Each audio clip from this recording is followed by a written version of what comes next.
Hello friends, welcome back to my YouTube channel Fauji family CISF blog. स्वागत है आपका मेरे एक और न्यू वीडियो में। मैं हूं आपकी होस्ट एंड दोस्त आशा फौजन। तो कैसे हैं आप सभी? आई होप सभी अच्छे होंगे और मैं भी बहुत अच्छी हूं। सभी को राम राम, नमस्ते, जय श्री श्याम। जी हाँ, तो मैं आज 2-3 दिन के गैप के बाद आज आपके लिए वीडियो लेकर के आ गई हूँ। तो आज जब मैं लाइव आई तो एक भाई जी आए थे हमारे लाइव में और उन्होंने पूछा कि मैम क्या वर्किंग, अभी वो ट्रेनिंग सेंटर में है एक्चुअली, और उन्होंने पूछा कि मैम वर्किंग हमें ट्रेनिंग सेंटर के बाद भी करना होगा। तो इस क्वेश्चन का आंसर भी मैं आज इस वीडियो में देने वाली हूँ। और एक भैया आए साथ ही, उन्होंने बोला मैम यूनिट से जो हमारा ड्यूटी वाला एरिया रहेगा, मतलब जहाँ उनकी ड्यूटी लगेगी, ड्यूटी पोस्ट होगी, वो क्वार्टर से कितनी दूर होगा लगभग, तो इसके बारे में भी बताइए। और अगर वर्किंग करना होता है तो कितने टाइम का होता है और कौन सी ड्यूटी के बाद और कितने दिन वर्किंग होता है, ये सारा कुछ मैं आज आपको इस वीडियो में बताने वाली हूँ फ्रेंड्स। तो वीडियो को बिल्कुल भी स्किप मत कीजिएगा। और साथ ही साथ बताऊँगी CISF में कितने घंटे की ड्यूटी होती है, ठीक है, और कितने घंटे की ड्यूटी करने के बाद आपको वर्किंग नहीं करना होता है। तो ये सारी चीज़ें आज आपको इस वीडियो में बताने वाली हूँ। तो पूरे वीडियो में बने रहिए। तो चलिए देखते हैं वीडियो में आज क्या क्या आप जानने वाले।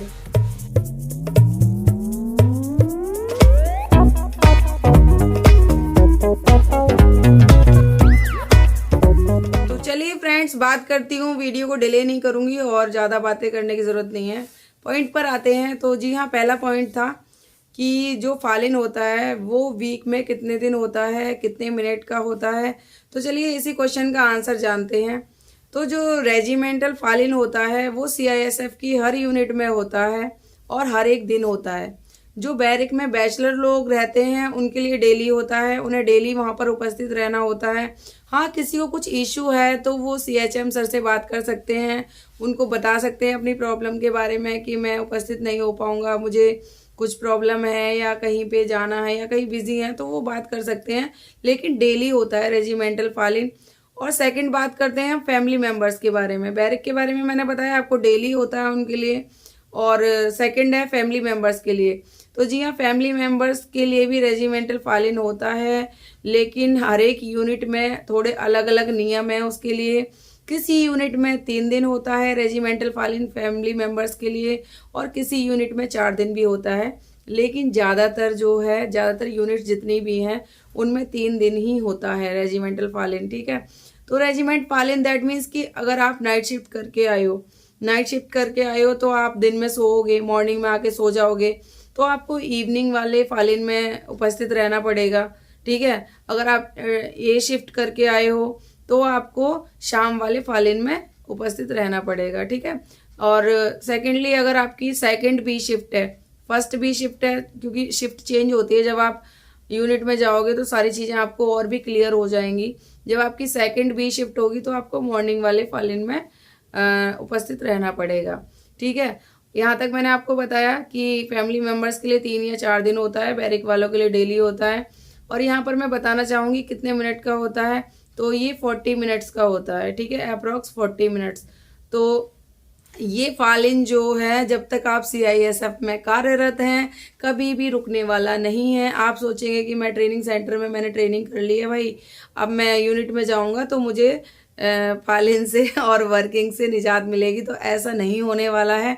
आप अपना माइंड बिल्कुल ही प्रिपेयर कर लीजिए इस चीज़ के लिए कि फालिन तो भैया फोर्स का पहला काम है, फालिन तो आपको होना ही है पूरी, जब तक आपकी CISF में कार्यरत रहेंगे तब तक, ठीक है। फर्स्ट पॉइंट क्लियर हो गया।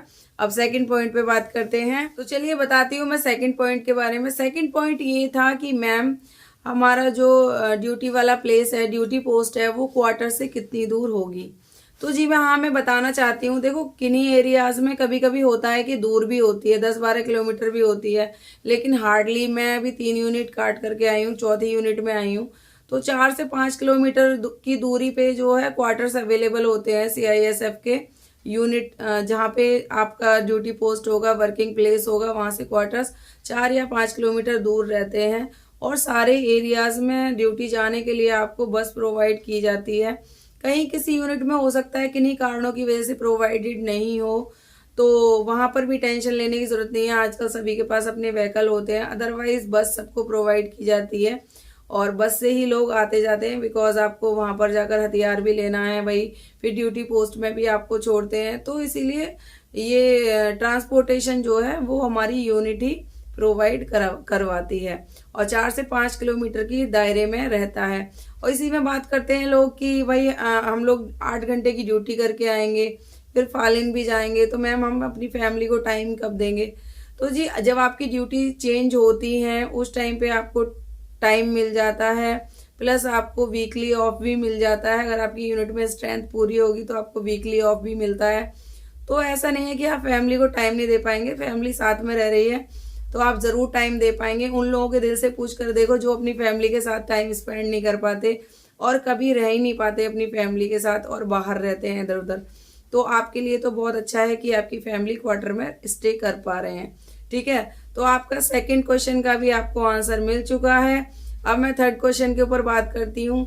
मैंने बहुत बार बताया है, जितनी मैं वीडियोस बनाती हूँ हर बार बताती हूँ कि ड्यूटी कितने घंटे की होती है, लेकिन फिर भी कुछ लोगों को समझने में डिफिकल्टीज हो रही हैं।